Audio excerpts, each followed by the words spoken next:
Hey everyone, and welcome to today's English lesson. So our learning objective is exploring characters, the Pied Piper.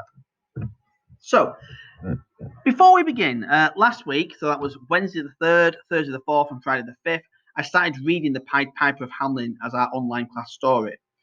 If you haven't listened to this story so far alongside today's, I suggest that you do so to help you with the understanding of the character. It's really important that you have a bit of background information to the story itself. So please watch those 4 videos. Whilst the story is not finished at this point, it does give you enough to work on to understand about the character's intentions and what the character does. So please make sure you look at those first. So, The Pied Piper of Hamelin, okay? And this is a poem by Robert Browning, and the following link is going to take you to that poem. So if you pull it up, you can have a read through the original poem. If you want to find a bit more information about the Pied Piper himself, you might find bits of descriptive language in there that you might want to magpie, might want to borrow to use within your writing. So task 1 is a guide. So using the information from the class story video, so please make sure if you haven't watched those that you go and do so, and any research that you might do on the internet or I want you to complete the mind mapping sheet looking at the following aspects of the Pied Piper. So what does he look like? What's his appearance? Now, I told you in a previous video that the word pied is nothing to do with the food, pie, okay?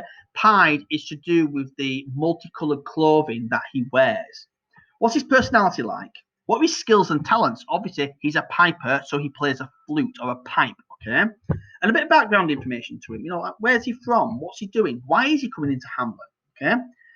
This is not going to be a strict retelling of the story, okay? So if you want to add a bit more information of your own, go for it, okay? Be creative. So you've got a sheet that looks like this. And on your sheet, you've got a picture of the Pied Piper.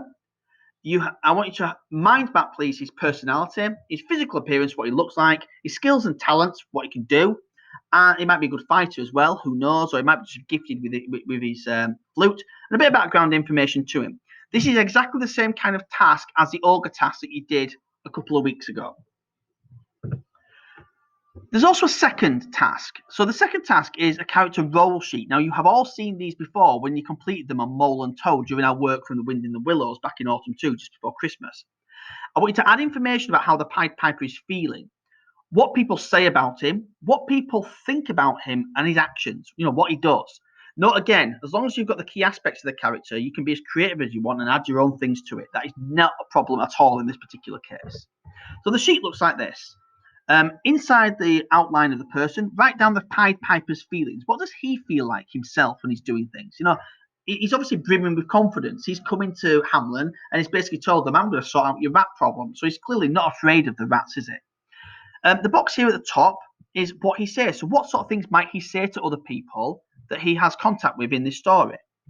The one in the sort of explosion kind of box here is what he does. So what sort of things does the Pied Piper do? And then the one in the sort of cloud box is other characters' opinions. What do other people think about the Pied Piper? So again, watch my story videos, do a bit of research, read that poem, and then have a go at filling in these sheets.